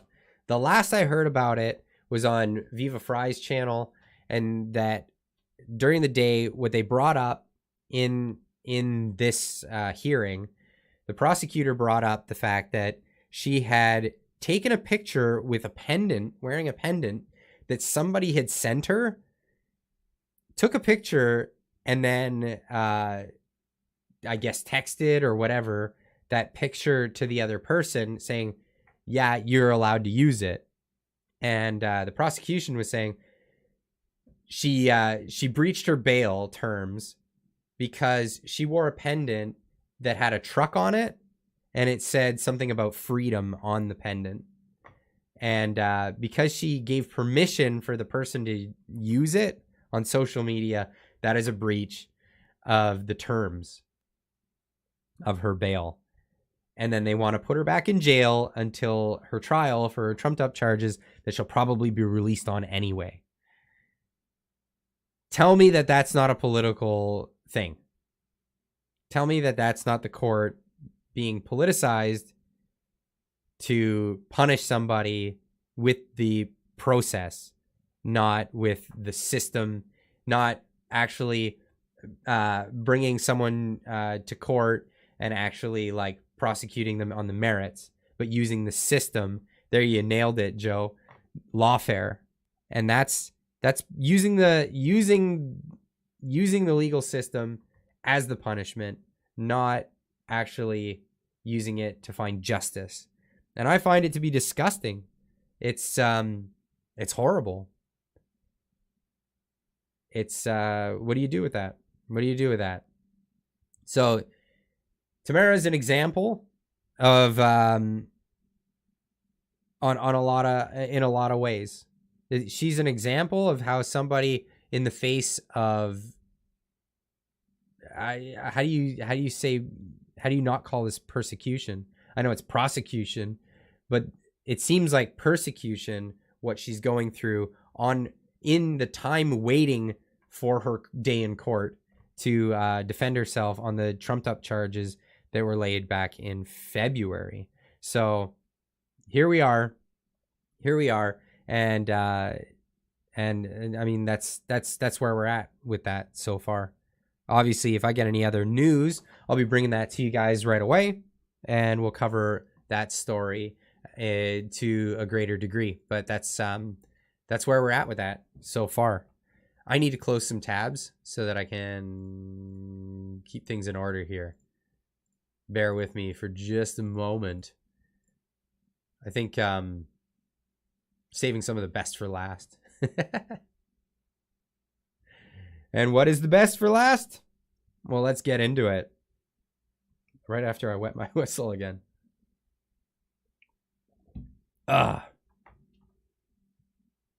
Yeah. Not angry, just sad. Just sad. Yeah. No, I agree with you. It's saddening that that's where we're at.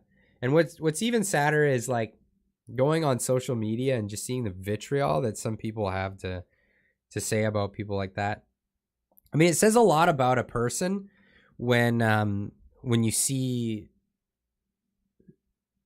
what they have to say about people that are, you know, it's like the whole idea of kicking someone when they're down.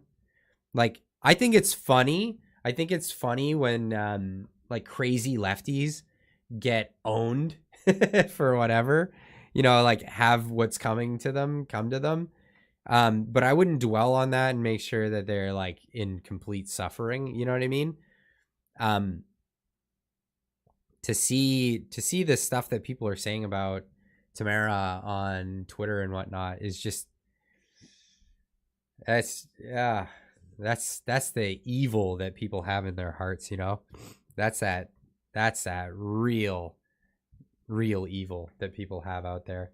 I mean, it's funny when like an ironic thing happens to somebody, but this isn't ironic. Even if you had the perspective of the people from the left, like this is just vitriolic. Like it's not justice at all. Anyway, moving on. Yes, mental health issues. Speaking of which, I said liberalism is a disease, a mental disease on Twitter, and somebody kept coming at me. You don't understand the meaning of liberalism. I'm like, come on, whatever. They call themselves the Liberal Party. Take it up with them. Take it up with them. They want to be fascist dictators, and they should just change the name of their party by your standards. Anyway, moving on. Some serious Polarization derangement syndrome going on at the Globe and Mail. Oh, I'm gonna get through this, guys. The ending is particularly ghoulish, predicting that someone somewhere will hurt a politician. And so the author is eagerly putting chips down to say he's preemptively blaming Pierre Poilievre. This is from the Globe and Mail.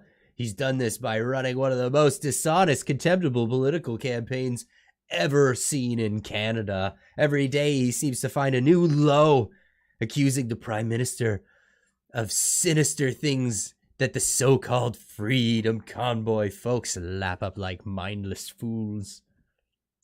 He goes on, one day there may be an incident like one in Peterborough that has a much different ending, and there will be blood on many people's hands. His Peterborough incident was Juggers McPinky getting yelled at by his constituents, who were NDP voters, by the way.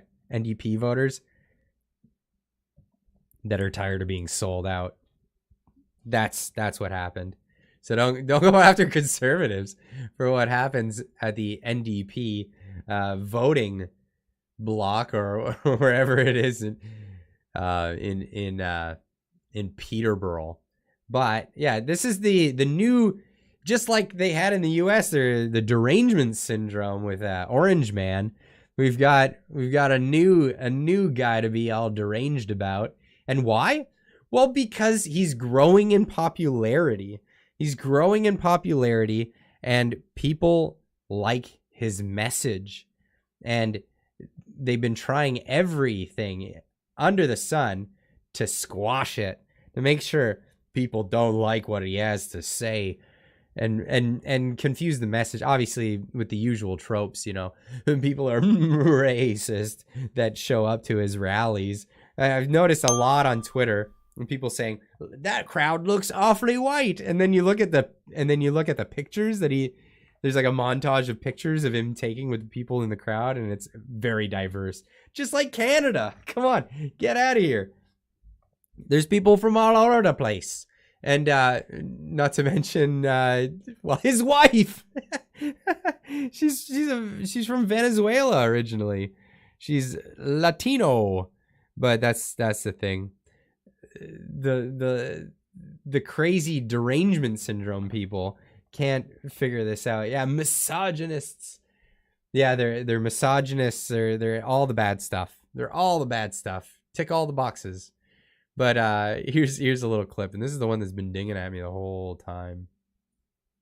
Make sure it doesn't blast anybody's eardrums. I'm a believer in using simple Anglo-Saxon words.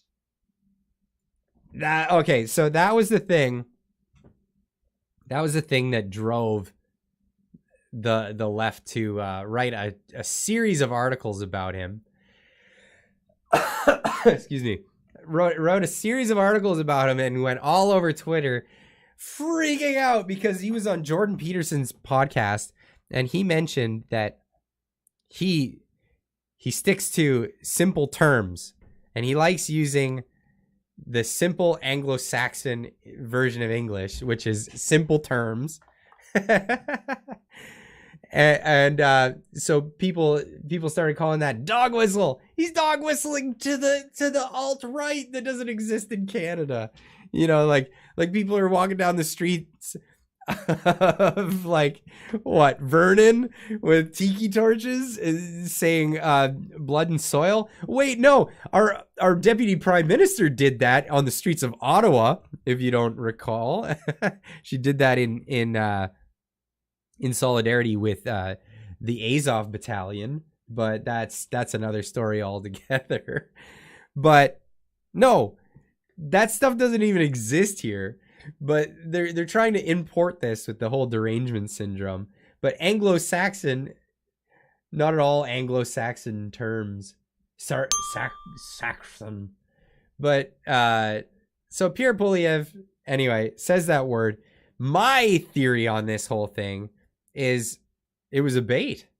That's my theory. So I put out on Twitter saying Pierre Poilievre just baited the entire media apparatus into talking about him nonstop because he said Anglo-Saxon.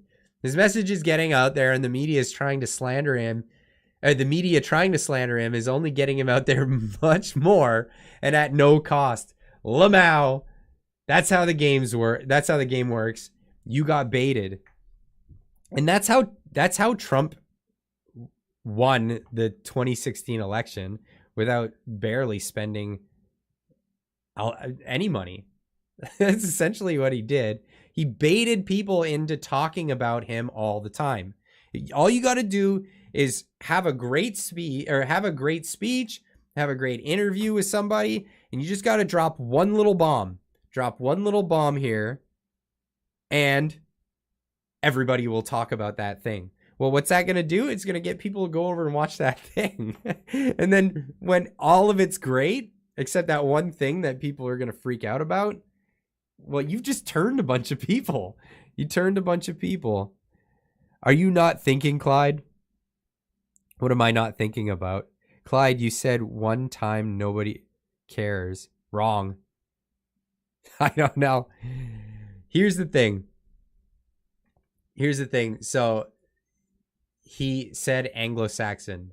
Now here's Brian Lilly from The Sun, and he's saying his take on the whole thing. That strike right at the meaning that I'm trying to convey. Pierre Poilievre, a white supremacist because he used the term Anglo-Saxon? I don't think so. Hi, I'm Brian Lilly, political columnist with the Toronto Sun. Look, the chattering classes, the Laurentian elite in this country don't like Pierre Poilievre. Man, they don't like Jordan Peterson either. So when Poilievre agreed to sit down with Peterson on his podcast for a wide-ranging 90-minute interview, you just knew that people were going to be combing through it, trying to find something to attack him with. And what they found? Poilievre trying to explain why he communicates so easily, that he likes short, simple, Anglo-Saxon words. That's it. That's all. That is the crime that he committed. So he committed the crime of saying Anglo-Saxon words. So what he was trying to get at in the interview, go watch the interview. It was a really good one. Yeah, there you go. Great interview. So he gets into a lot of stuff, and he says that one word because he's trying to describe the fact that he likes, rather than trying to pontificate and try to put himself out there as like this pompous, like the liberals do, he wants to talk to the everyman, and he wants to talk in simple terms. And Anglo-Saxon language is the idea of speaking, aka the King's English. Well, I don't know if necessarily. So Anglo-Saxon was like commoner language, and yeah, that's essentially what he's getting at. And I guess maybe he was trying to say things in terms that made him sound intellectual with Jordan Peterson, one of the leading intellectuals of the modern era, and proudly Canadian. But yeah, he said Anglo-Saxon. I think it could have been a bait. My personal opinion is bait people with that. But I could be wrong, but it worked either way. That's exactly what happened. So, hi, I'm Anglo-Saxon. Sorry, hilarious. No, it's funny. So another thing I put out on Twitter was from being someone from Celtic descent, should I be offended at Anglo-Saxon words? Right? So, I mean, and if not, why? Or if I should be, why should I be? Because, I mean, like, historically, the Anglo-Saxons and the Celts didn't get along. So, I mean, where's the offense here? And the offense is really that, well, the Anglo-Saxons were white people. And, you know, it's kind of, if you reference something of a culture that, you know, goes back to white culture or whatever, that you're going to be deemed as a racist. You want an all-white society. It's not he's saying it all.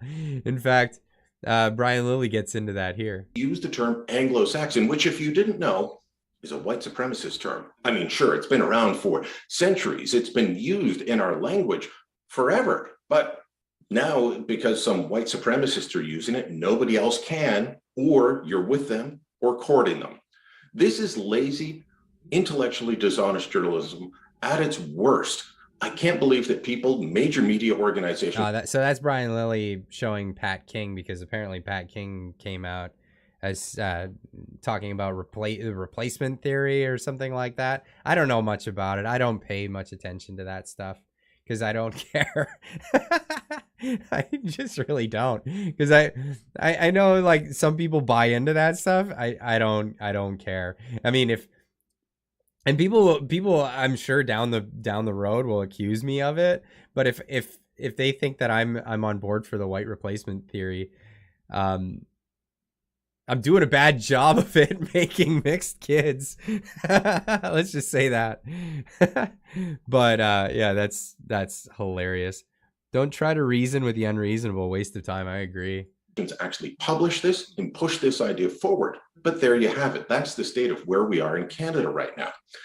Look, is it an odd saying? Yeah, I mean, I would say I use simple English words, but you know, these are two intellectuals, two weird dudes, quite frankly. They're interesting and they're weird. I think they both admit that. Having a discussion, and that's how it came out. It doesn't make either one of them racist, and to say so is ridiculous. Polyev, first off, is married to a woman named Anna, who will tell you when she is standing up at his rallies to introduce him that she is a proud Latina, that she is an immigrant from Venezuela. Last time I checked, white supremacists tend not to like immigrants, and they definitely don't like ones that they don't consider white, and I don't think Anna would qualify under their rules. So how is... That's funny. That's funny. Oh, weird dudes. Yeah, well, Brian Lilly telling them they're weird dudes. Brian Lilly made a career hanging out in Ottawa following politicians around, so who's the weird dude? Come on, Brian. Get with it. But yeah, that's the new derangement syndrome here. We've imported it from America. We don't have quite the same bombastic guy like America does. But it is what it is. We'll see what happens with the next election. But yeah, things are definitely spicing up here in Canada with Pierre Poilievre's run. I'm pretty sure he's going to take it. It's not like the establishment didn't try to just cut him off at the head by putting Jean Charest in there, the chairist, the establishment candidate who's a liberal, trying to get him in as a conservative leader. But here, it's going to be an interesting time here in Canada because there's so much disenfranchisement amongst the political class. People are tired of the political class, and people are tired of politics and how they behave. And we saw during the Freedom Convoy, O'Toole got ousted because he was just not on board with the Freedom Convoy, and that was not popular, and that was not going to happen. And so he got ousted. They kicked him out. And for all the people who want to see good stuff going, put pressure on the Conservative Party. But what I would say is don't just rely on the Conservative Party, because that's not how things are changed. Sorry, Brian Lilly's website. I'm closing that because that's just annoying. Keeps happening. But concentrate on all the parties, because what do you want? One good party, and you put all your money into this good party and all your time and effort into making sure that you got good people in this one party and every other party is terrible? No. Find out who's running for the next leadership race in the Liberals. Find out who's running for the NDPs, and if you find somebody who seems decent, vote out the incumbent. Get them out. If you're in a riding where the Liberals are going to win no matter what, the NDPs are going to win no matter what, spend your time on that, and get rid of the anyone who's got ties to the World Economic Forum, or said that the voted for the Emergencies Act. Like, this is the stuff that you really want to work on stuff. Yeah, local votes count the most. Get out there. So you can't don't play it off like Pierre Poilievre is this savior that's going to fix everything. He's one guy in one riding. And yeah, he may become the prime minister someday, but what's he going to do? Is it going to be like, President Trump said he was going to do all this great stuff, but he had the Democrats that hated him and were going after him, and he also had the Republicans that hated him and were going after him. So even all the nice stuff that he said he was going to do, he wasn't able to. He wasn't able to get any of that stuff done.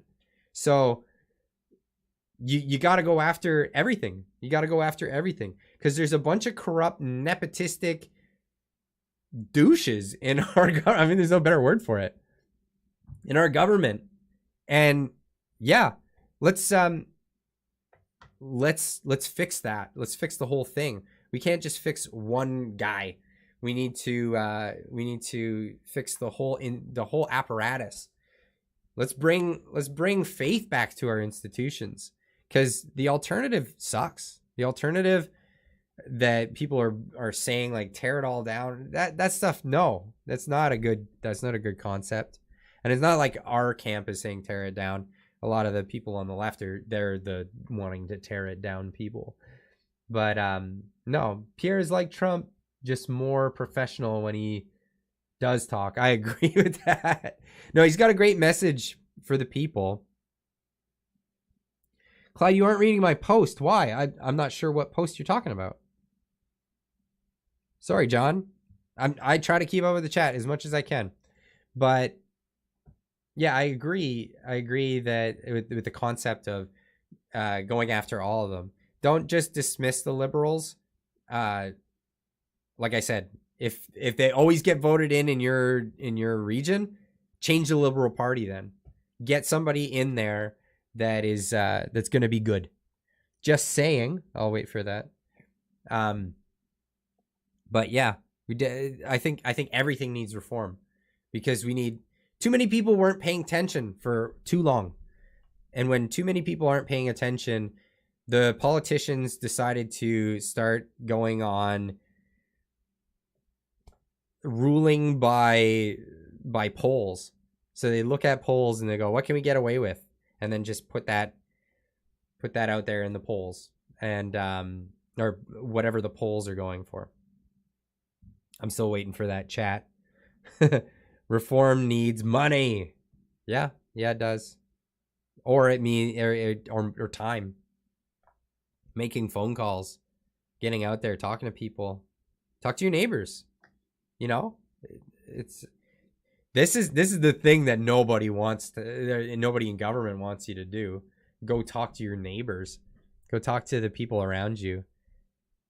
And not confront people like, you need to do this. Like, no, what do you think? What do you think about this?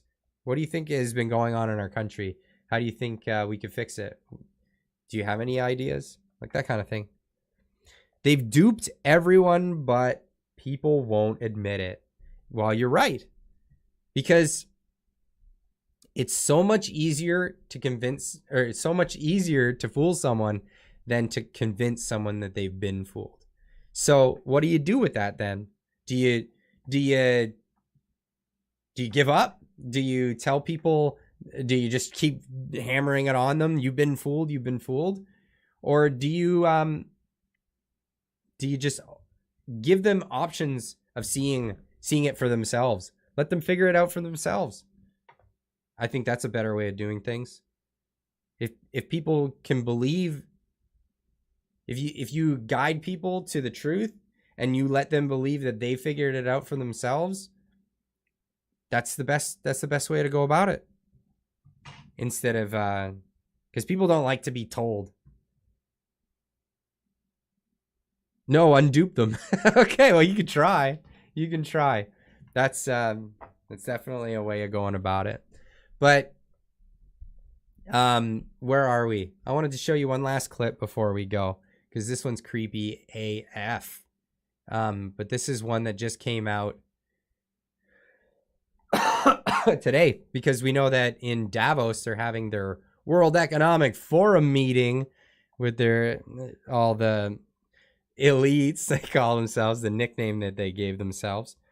But plant the seeds of truth. It's the way to go. Plant the seeds and then be there for people with positive reinforcement when they figure it out. That's the best way to go about it. Be there for your neighbors, be there for your community. And when people figure it out, give them positive reinforcement. That's the best way to do it. People who have been doing their taxes have been getting a bill for their CERB repayments. No, I know. Yeah, that's why I pointed out that people are being asked to pay back for CERB, but Trudeau gave the World Economic Forum $3 million last year. You personally know 3 people. That's crazy. And yet they're talking about they're talking about UBI. Unreal. I missed the chat. I was reading it. You'll need more than Clyde's chat, New Blue. Okay. But I'm saying do your best. Like, fight for your country before you flee from it. That's the old adage. But here's a creepy one that I'll leave you with tonight. And that's the Pfizer CEO explains Pfizer's new tech to the Davos crowd. Ingestible pills, a pill with a tiny chip that sends a wireless signal to relevant authorities when the pharmaceutical has been digested. Imagine the compliance, he says. And make sure the audio is not blowing your eardrums out, sorry. It is basically biological chip that it is in the tablet. And once you take the tablet and dissolves into your stomach, sends a signal that you took the tablet. So imagine the applications of that, compliance. The insurance companies to know that the medicines that patients should take, they do take them. It is fascinating what happens in this field. It is What do you say to that? What do you say to that? This is some Brave New World stuff right now. I'm just here to hear Clyde laugh. Oh, that's great. I like that. But what do you say to that? Like, even if you repeat what this guy says, they're gonna call you a conspiracy theorist. What is that? What is that? He's talking about, imagine the compliance that you'll get by putting these creepy chips into people's pills that sends a signal to whatever authority that the pill has been consumed and at its proper time. Good Lord. I don't even know what to say anymore, folks. I don't know what to say anymore. But I'll tell you what, I've been saying things for 2 hours with you guys, and I appreciate it so much that you guys all come to hang out with me, even though I've got the sniffles and my voice is weird and I'm coughing. But I really enjoy spending this time with you guys, and I really appreciate you guys coming and hanging out with me on these Friday night live streams. And I have a lot of fun. I have a lot of fun with this. And Discord is definitely a thing that I'm going to be doing more of in the next little while. Just working out how to make it work when with my whole situation. But I do like hanging out in the Discord. It's a great place for the whole community to come together, because instead of just text chats only, there's the voice channels and stuff, and people can hang out, and I can hear from people, and you guys all can hear from each other. And it's a cool community going on there. If you're not into that, you can also always follow me on Twitter. I spend way too much time on Twitter. Ask my wife. She'll confirm that. But that's the thing. We need to jam music, bro. I would love that. I would love that. I like to jam music. It's a good thing. It's a hard thing to do on the internet because of latency, but I always love jamming in person. But hey,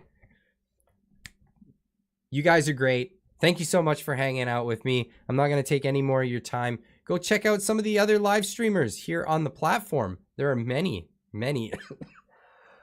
excuse me, great live streamers. I keep meaning to check out Salty Cracker, because everyone keeps saying, hang out in Salty Cracker's live stream, but he streams right around the same time as me every Friday. So maybe one time I'll check out his thing. If anybody knows him, send a message out there. Say, hey, you guys need to do something together sometime. And I would love that. I've been watching his videos, and I like the stuff that he's putting out there. So if you're part of the Salty crew, you get over there and you tell him that I said that. But other than that, go check out some of the other live streamers. Lots of great minds here on YouTube. And we'll see you either in the Discord or we'll see you on Twitter. But if we don't see you either of those places, I'll see you on, maybe I'll do a video on Monday. It's a holiday here. So if you don't see me on Monday, I'll see you on Tuesday in the morning for the usual video. But yeah, that's what's going to happen. So as always,